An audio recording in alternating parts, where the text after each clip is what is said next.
Hi, this is AJ. Welcome to the next lesson. This lesson is called The Way of the Superior Man. And we're going to talk about a book with the same title, The Way of the Superior Man, by David Deida. That's his last name is Deida. David Deida. Another very interesting book. I'm trying to introduce you to a lot of interesting books. And after these lessons are all over, maybe you can go find these books and read them yourself. What a cool idea. But first, let's get started. Get your body strong. Strong physiology, right? Breathe deep. Chest up. Chin up. Eyes up. Smile big.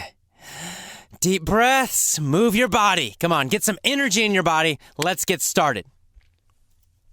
So The Way of the Superior Man, it's an excellent book. And it is, in fact, written for men. Although I think there are a lot of great ideas in there for women, too. But I do think that men especially will enjoy the book.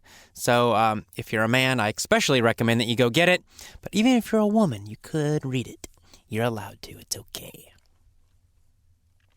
Now, this book is really about how to be a superior man, I guess what the title says. How to be a great person is what it really means. How to live that life of your dreams. Very similar to a lot of the other topics we're talking about, right? They all have a similar theme. Do you notice the topics are similar? Do you think I'm trying to convince you of something? Well, I am. I'm trying to convince you to live the life of your dreams, whatever that is. I don't know what it is, but you know. Whatever those big dreams you have, I want you to get them. Now, of course, one of those dreams is to speak excellent English. And I'm helping you with that right now. You're helping yourself with that right now, too. And you're going to continue helping yourself speak excellent English even after you finish all of these lessons. You're going to keep following this system. You're going to find more listening, more English listening, and you're going to listen to it every day. You're going to find cool, fun, interesting English books, novels especially, and you're going to read them every day. You're going to keep following the system even after you finish all of my lessons. It never stops. It never ends. But that's okay because you enjoy it, because you're smiling, you're moving. This is great. You love it. So why would you stop? No reason. You're going to keep going forever. All right, so get that big smile. Come on, smile, and let's get started. I'm going to read a section of The Way of the Superior Man. This section talks about fear. Because what stops us? What stops us from living our dreams? Usually it's fear, some kind of fear. Fear of failure is a very common one. Probably the most common, I think, fear of what other people think. Fear of other people's opinions. Fear of not being normal. Well, all these fears, everybody has them. It doesn't matter who they are, even if they are a top performer, even if they are, super rich, super successful, super wonderful, everything is great in their life. They have fear and they had fear. So we have to learn how to deal with fear. So let me read about this topic from David Deida, and then we'll talk about it more. Here we go. Pick an area of your life. Perhaps your intimate relationship, your career, your relationship with your children, or your spiritual practice. For instance, you are currently doing something to earn a living. Where do your fears stop you from making a larger contribution to mankind? From earning a higher income? Or from earning money in a more creative and enjoyable way? If you were absolutely fearless, would you be earning a living in exactly the same way as you are now? Your edge, your limit, is where you stop, where you compromise your fullest potential, your biggest dream, and instead cater to your fear. Have you lost touch with the fears that are limiting and shaping your income and style of livelihood?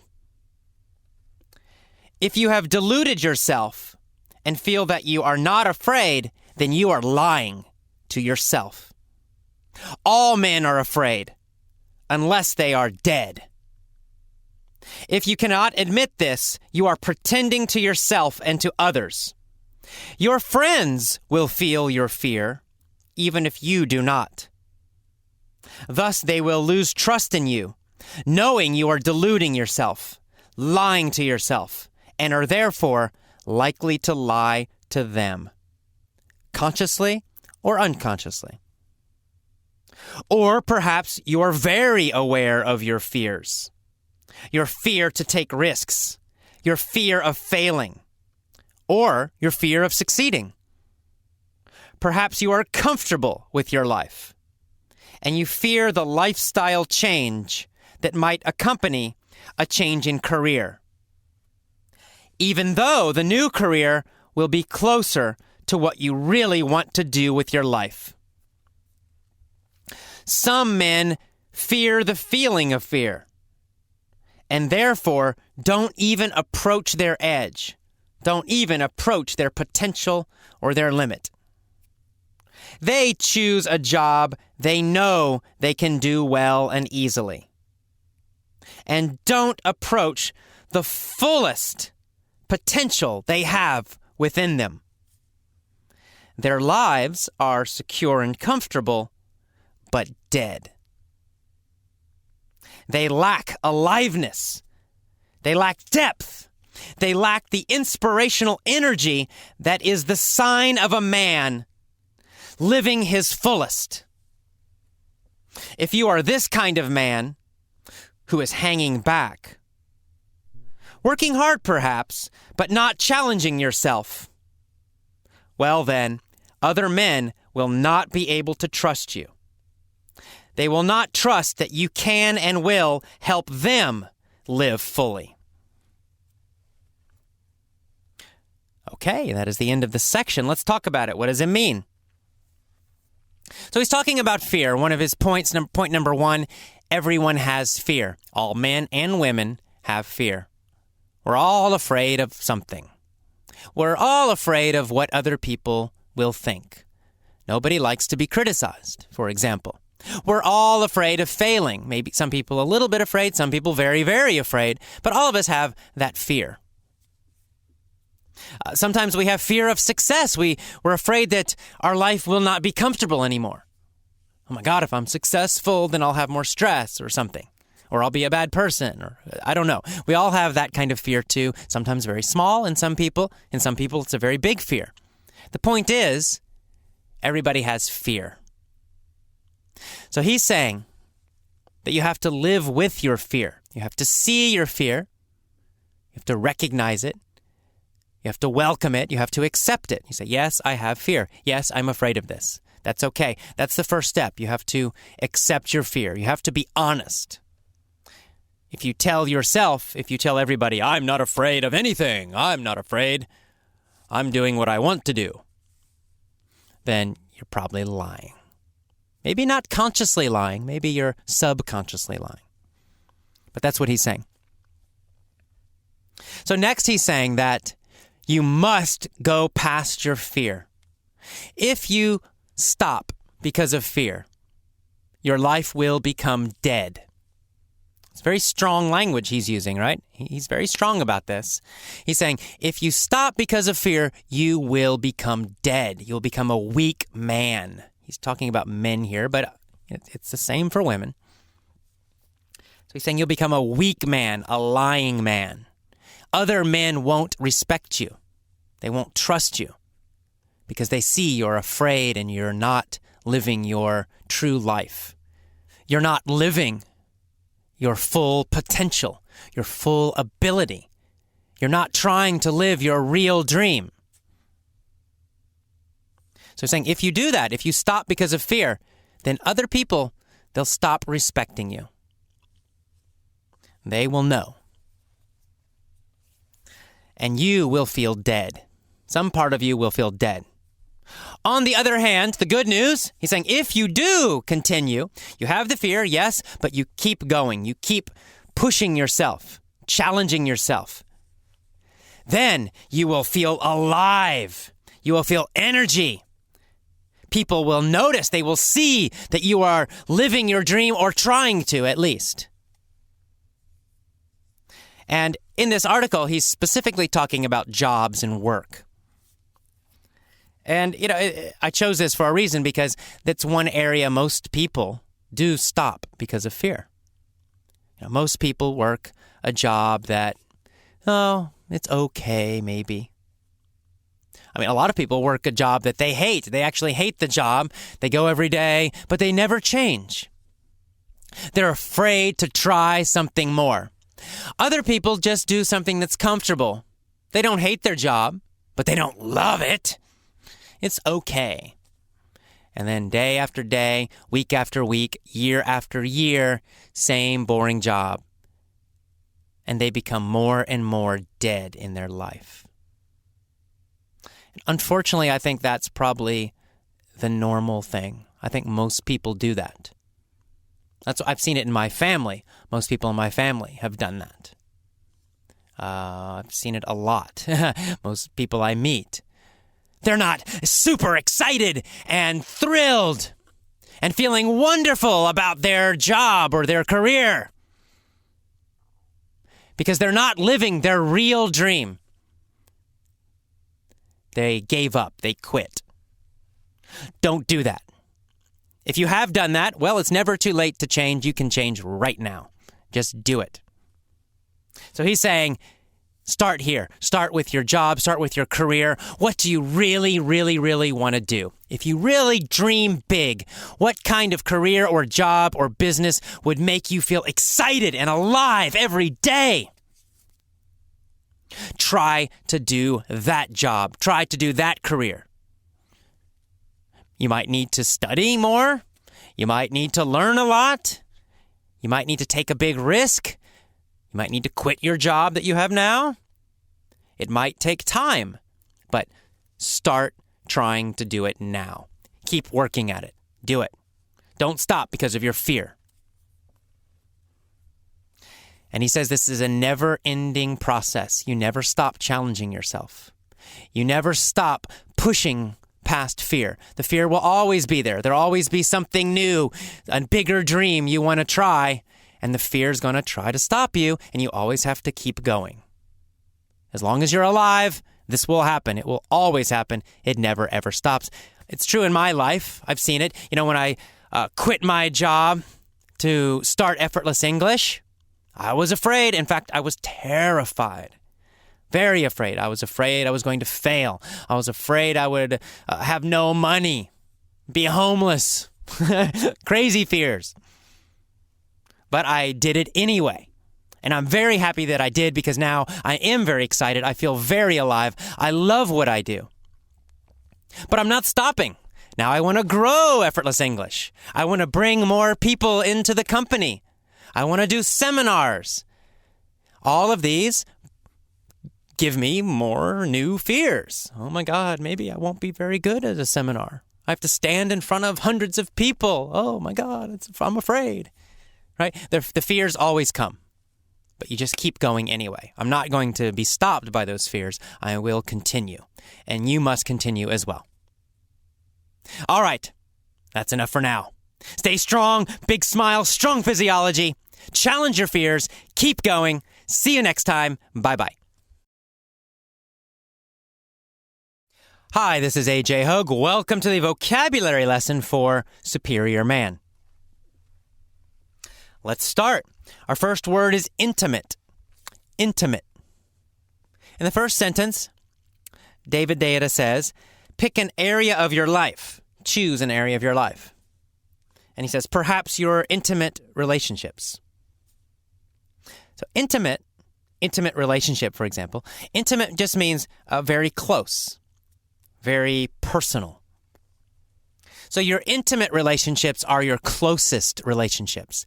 Your husband or wife, boyfriend, girlfriend, mother, father, daughter, son, those kind of relationships. Very close. Maybe your very closest friends. Those are your intimate relationships, your very close relationships. Sometimes if someone says your intimate relationship, no S, relationship, then they're usually talking about someone you're dating or you're married to. So they're talking about your husband or wife, boyfriend or girlfriend. So sometimes it's used just to mean that kind of love relationship between a husband, wife, boyfriend, girlfriend. But sometimes it's a little more general, and it just means your closest relationships. So if there's an S there, intimate relationships, then we're talking about the people who are closest to you. Our next word is spiritual. He says, perhaps you should think about your spiritual practice. Spiritual is similar to religious. It's quite close to religious. Spiritual, religious, very similar. The difference is that religious is organized, or religion is organized, right? So we're talking about Christianity, Islam, Hinduism, Buddhism, Judaism, right? Those are religions. So if you're practicing one of those specifically, then you say, oh, I am religious. I'm a religious person. I am a Buddhist. I'm a very strong Buddhist. I'm religious. But spiritual is really very personal. It's not organized. You might say, you have a belief about God, or you have a belief about, the universe or about life. But maybe it's not Buddhism or Christianity or Islam. Maybe it's not a specific religion. It's your own personal feeling, your own personal experience. That's spiritual. Spiritual. So spiritual is the direct experience, the direct feeling. Religion or religious refers to something organized. Okay, so your spiritual practice, it's your practice or how you pray or meditate, for example. Okay, next we see the phrase, earn a living. He says, are you currently doing something to earn a living that gives you passion? To earn a living means to make money. It really means to work. Usually it's how you make money. So you say, I earn a living by teaching English, right? I make money by teaching English. It's my job. It's my career. Right? So to earn a living means to make money or to work. So in this article, he talks about earning a living. How do you earn a living? How do you make money? Does it excite you? Does it give you passion? Or are you kind of bored? Or are you afraid to do something better? Okay, so earn a living. Next, he uses the word edge. He says, your edge is where you stop. He says you have to go to your edge and go past your edge. An edge is a limit or a boundary. It's a stopping point. Right, so it's a limit or a boundary, edge. So we have, here he's talking about an emotional edge, right? It means it's where you stop because of fear. It's your limit, your emotional limit. So you say maybe you have a good job, but you're afraid to start your own business. You want to start your own business, but you're afraid, right? That's your limit. That's your edge, your stopping point. He says you must go past the edge. You must go past the limit. Our next word is compromise. He says, do you compromise your fullest potential? Do you compromise your dream? Now, compromise has different meanings. Some of them are very positive meanings, in fact. But here, this is kind of a negative meaning for compromise. Here, this means to weaken, to make something weaker, to ruin it, to dishonor it. So if you compromise your dream, it means you make your dream weaker. So if your dream is to have your own business, your own company, but you don't do it, you just work a really good job for someone else, you are compromising your dream. You're making your dream weaker. You're killing your dream. So he's saying, of course, don't compromise your dream. Don't weaken your dream. Don't kill your dream. Don't destroy your dream. Next, we have the phrase cater to. He says, do you cater to your fears? He's asking you, do you cater to your fears? Or do you push beyond your fears? Do you break your fears? Do you cater to them or do you go past them? To cater to something is to help it, to give help to it. It means to spoil it, like you spoil a child, right? You have a little child and you give them candy and money all the time. What happens? The child becomes horrible, right? So it's this idea. If you cater to your fear, it means you give energy to your fear. You help your fear. You're spoiling your fear like a child. It becomes stronger and stronger and stronger. So that's to cater to. Cater to. Cater to something. If you cater to something, you're helping it or you're trying to help it. You're giving it energy. Okay, our next word is delude or deluded. Here we're using it as a verb. He asks, have you deluded yourself? Have you deluded yourself and said, I am not afraid? Are you deluding yourself?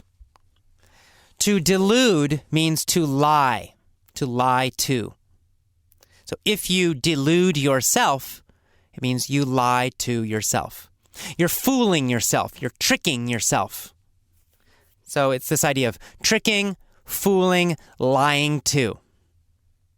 To delude. To delude is to lie to trick, to fool, to delude, to delude. Our next word is accompany. Accompany. He asks, are you afraid of the change that might accompany a change in career? Okay, to accompany means to go with, to join with, to appear with. So he's saying, are you afraid of the change in your life that will come with or go with the change in your career? They go together, right? If you change your career, then your life will also change. Your whole life will change. Those two changes go together. They accompany each other. They go with each other. So accompany means to go with, to happen at the same time, to be joined together with. All right, so happen with, go with, accompany, accompany.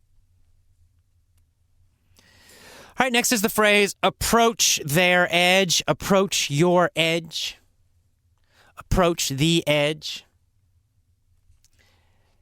He says, some men fear the feeling of fear that happens when they approach their edge. So he's saying some men are afraid of fear. They're afraid of fear itself. And they're afraid of the fear that happens when they get close to their limit, when they get close to their edge. Right? If you're comfortable, you're relaxed doing the same thing every day, you won't feel fear. But if you approach your limit, if you try to go to your limit or past your limit, doing something new, changing, that's when the fear happens. That's when it comes. When you approach your edge, when you get near. To approach means to get near, right? To go near something, go towards it, get near it. So if you get near your limit, your current limit, if you get near your fear now, well, that fear gets stronger, stronger, stronger. But, eventually you go past it, the fear disappears. But it's when you're getting close to changing, that's when the fear happens, when you approach your edge. Next is the word inspirational. He's saying when you live your dreams, you have inspirational energy. Inspirational here means creative energy, inspirational energy. It means hopeful energy, positive energy. So inspirational means positive, creative, hopeful, all those ideas together. It's really all of those things at the same time. Inspirational energy. Inspirational energy. Hopeful, creative, positive energy. And finally, we have the phrase hanging back. He asks, are you hanging back? Are you working hard, but you're not challenging yourself? Are you working hard, but you're not trying to live your biggest dream? Are you hanging back? To hang back means to wait. It means to delay. It means to hesitate. So to hang back is to hesitate. To hang back is to wait. So he's saying, are you waiting? Are you just waiting?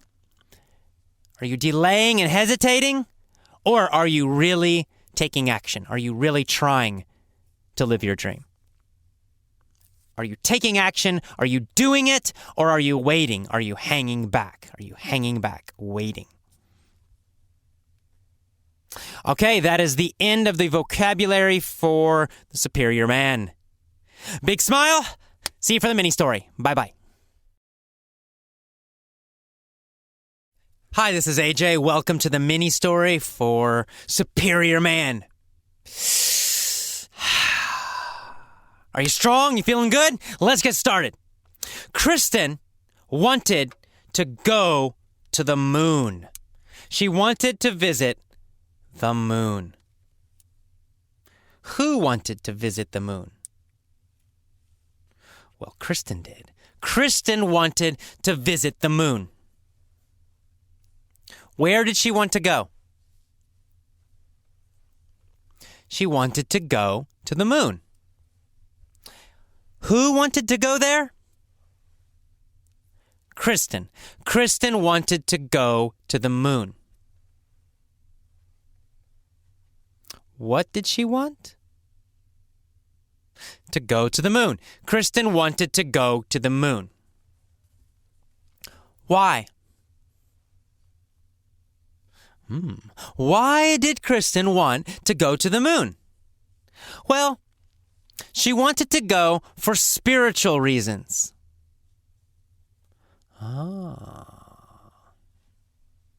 What kind of reasons did she have? She had spiritual reasons.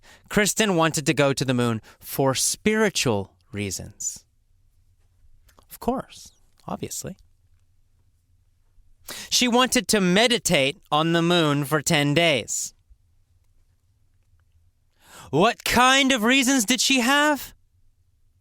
She had spiritual reasons. Who had spiritual reasons for going to the moon?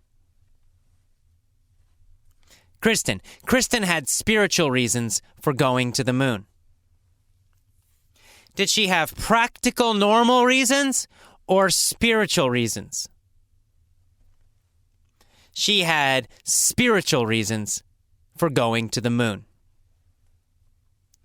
She had spiritual reasons for going to the moon. In fact, she wanted to meditate on the moon for 10 days.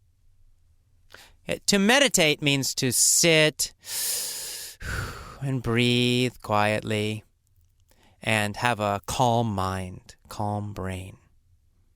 It's kind of relaxing your body, relaxing your brain. So it's a little bit like praying if you're, Christian or Muslim or Jewish. You pray. Buddhists and Hindus, they meditate. They sit and they focus their mind, clear their mind. So she wants to do that on the moon. So this is her spiritual reason for going to the moon. So Kristen wanted to go to the moon. She wanted to go for spiritual reasons. But of course, she had some problems. The biggest problem was that rockets are expensive. Rockets are very expensive. To go to the moon, she needed a rocket. But rockets are expensive. So, she had to earn a living with a great job to make a lot of money to buy a rocket. Did she need to earn a good living to pay for the rocket? Yes, she needed to earn a great living to pay for the rocket. She needed to make a lot of money to pay for the rocket. What kind of living did she need to earn? Poor or great? Great. She needed to earn a great living to pay for the rocket. She needed to make a lot of money to pay for the rocket. Who needed to earn a great living? Kristen. Kristen needed to earn a great living. What did she need to earn? A great living. Kristen needed to earn a great living. She needed to make a lot of money. Why did Kristen need to earn a great living? Well, to pay for the very expensive rocket. She needed to earn a great living to pay for a huge, expensive rocket.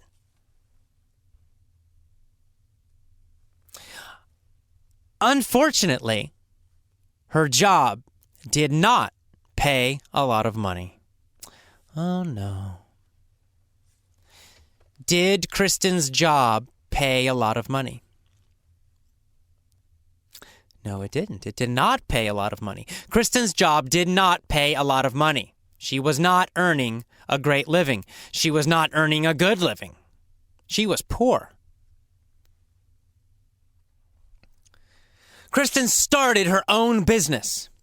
She decided to cater to penguins. What?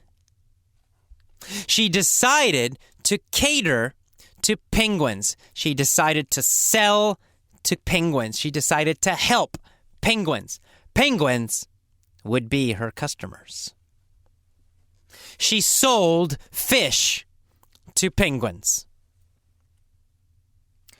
Who did Kristen cater to? She catered to penguins. Who catered to penguins?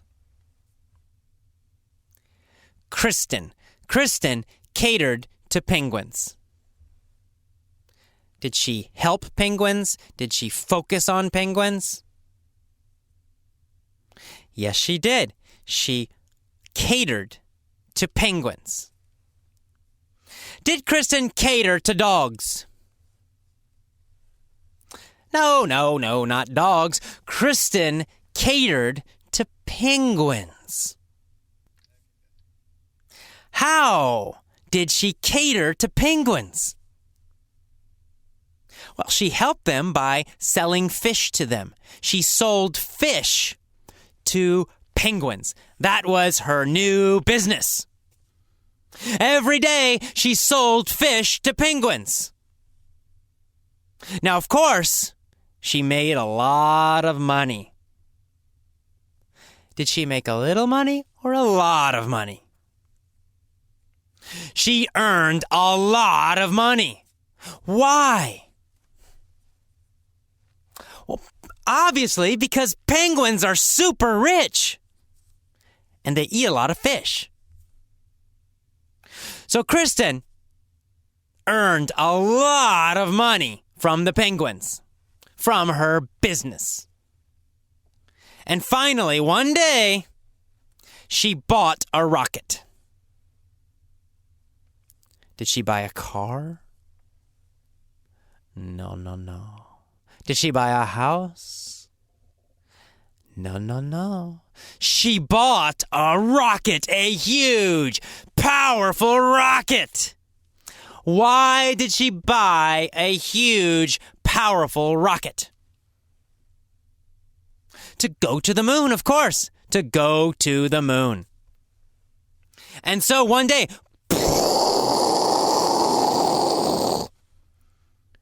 the rocket took off. It started to the moon. First, it went to the edge of space. Did it go to the limit of the Earth? Did it go to the limit of Earth and space? The boundary? Yes, it did. It went to the edge of space, the edge of Earth. It went to the edge of space, right to the limit. Did it go to the edge of the water? No, not the edge of the water. Did it go to the edge of her emotions? Not the edge of her emotions. It went to the edge of space, to the limit, the boundary between the Earth and space, and it went beyond the limit. Did it go past the edge of space? Yes, the rocket went past the edge of space, all the way to the moon. Where did the rocket go? To the moon. The rocket went to the moon. Was Kristen alone in the rocket? No, she was not alone. Who was with Kristen? Well, a penguin, of course. Her favorite penguin was with her. So Kristen and her favorite penguin, Bob, were in the rocket. Kristen and her favorite penguin, Bob, went to the moon. Bob accompanied Kristen. Did Bob join with Kristen? Did Bob go with Kristen? Yes, Bob the penguin accompanied Kristen. What accompanied Kristen? A penguin. A penguin accompanied Kristen. Did a giraffe accompany Kristen? Or did a penguin accompany Kristen? Well, a penguin accompanied Kristen. Who accompanied Kristen? Bob. Bob the penguin accompanied Kristen. Who did Bob accompany? Bob accompanied Kristen. Where did he accompany her to? He accompanied her to the moon. He went with her to the moon. And together, Kristen and Bob the penguin meditated home. They meditated for 10 days on the moon together. They were peaceful, calm, and happy. That's the end. That's the end of the mini story for Superior Man. Listen to it every day. Pause after the questions and answer them. You can answer slowly in the beginning, but try to answer quickly. Remember, one-word answer or two-word answers are fine. You don't need a full sentence. 1 or 2 words or a short phrase. It's okay. Shout it out. And as always have energy. Always have your shoulders back and your chest up. Always be breathing and smiling and moving your body. This is so important. You learn faster when you are standing tall and smiling and happy, when you have energy in your body. You learn faster. Your brain will learn much, much faster. 3 to 5 times faster. if your shoulders are down and forward, if your head's down, if you feel tired and bored, you learn much more slowly. You're wasting your time. So don't do it. If you start to feel tired, if you feel bored, bring your shoulders back, chest up, big smile. Take a break, put some music on, dance, jump, run, get energy in your body, then start again. Okay, see you next time. Bye-bye. Hello, this is AJ. Welcome to the Point of View Stories for Superior Man. Same story, different points of view. Let's start. Since 1999, Kristen has wanted to go to the moon. What has she wanted? She has wanted to go to the moon. She has wanted to go to the moon since when? Since 1999. Since 1999, Kristen has wanted to go where? She has wanted to go to the moon since 1999. Now, who has wanted to go to the moon since 1999? Kristen, of course. Kristen has wanted to go to the moon since 1999. Why has she wanted to go to the moon? Well, for spiritual reasons. She has wanted to go for spiritual reasons. What kind of reasons? Spiritual. She has wanted to go to the moon for spiritual reasons. In fact, she has wanted to meditate on the moon. She's dreamed about meditating on the moon. That has been her dream. What has been her dream? Her dream has been to meditate on the moon. To meditate on the moon has been her dream. Since when? 1999. Since 1999, her dream has been to meditate on the moon. But of course, rockets are expensive. They were expensive in the past. They're expensive now, probably in the future too. So they are expensive. Rockets are expensive. So, since 1999, she has realized that she will need to make a lot of money. She has realized that she needed a lot of money, or would need or will need. What has she realized since 1999? Well, she has realized that she needed or needs a lot of money.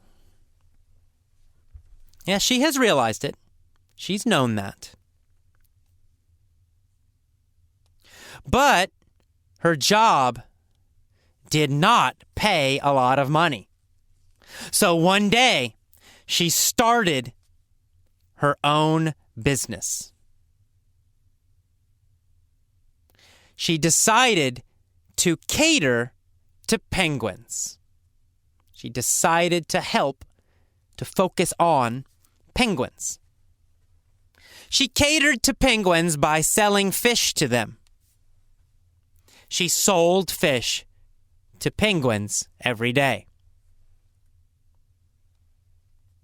Kristen sold fish to penguins, and she became very rich because penguins have a lot of money and they love fish. So finally, one day, she bought her rocket. And she went to the edge of space in her rocket. And then she continued all the way to the moon. But she was not alone. A penguin accompanied her. Bob the penguin accompanied Kristen to the moon. Together they went to the moon. Together they sat on the moon and meditated. They meditated for 10 days together on the moon.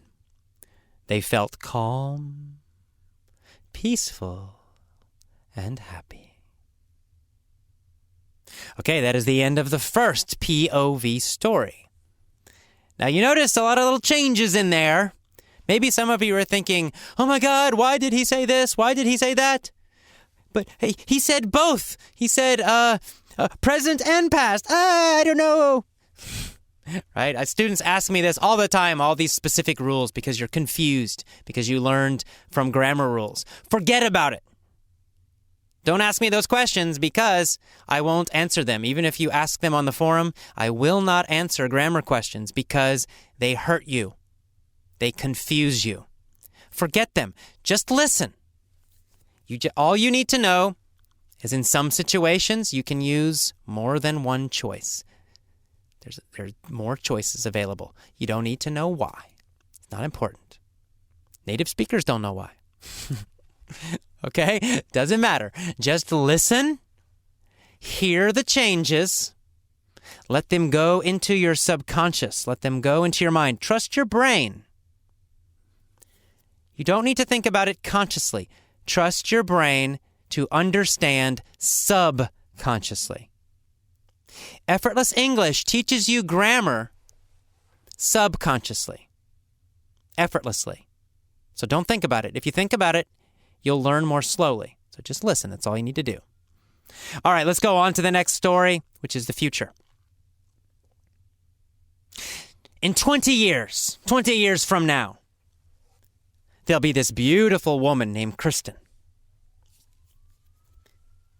She'll want to visit the moon. She's going to want to visit the moon. She'll want to go there for spiritual reasons. In fact, she'll want to meditate on the moon for 10 days. Unfortunately, in the future, rockets are still going to be expensive. They're super expensive now, and they're still going to be expensive in the future. So she'll need to earn a great living, to save money, to buy an expensive rocket. But her job won't pay her much money. She won't have a great job. She won't have much money. And so she'll start her own business. She'll start a new business. She'll decide to cater to penguins. She'll sell fish to penguins. That's going to be her business. And it will be a successful business because penguins will be super rich and they're going to give her a lot of money because they love fish. And eventually, she'll buy her big, powerful rocket. And she'll go to the edge of space. And she'll continue and go all the way to the moon. But she's not going to go alone. She's going to go with her favorite penguin, Bob. Bob will accompany Kristen. He's going to accompany her all the way to the moon. Together, Kristen and Bob the penguin will go to the moon, and they'll meditate together on the moon for 10 days.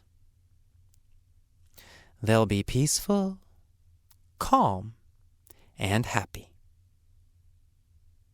Okay, that is the end of the point of view stories. Again, big smile, feel strong. Do not think about grammar. Just listen, just relax. Just notice. That's all you need to do. See you next time. Bye-bye.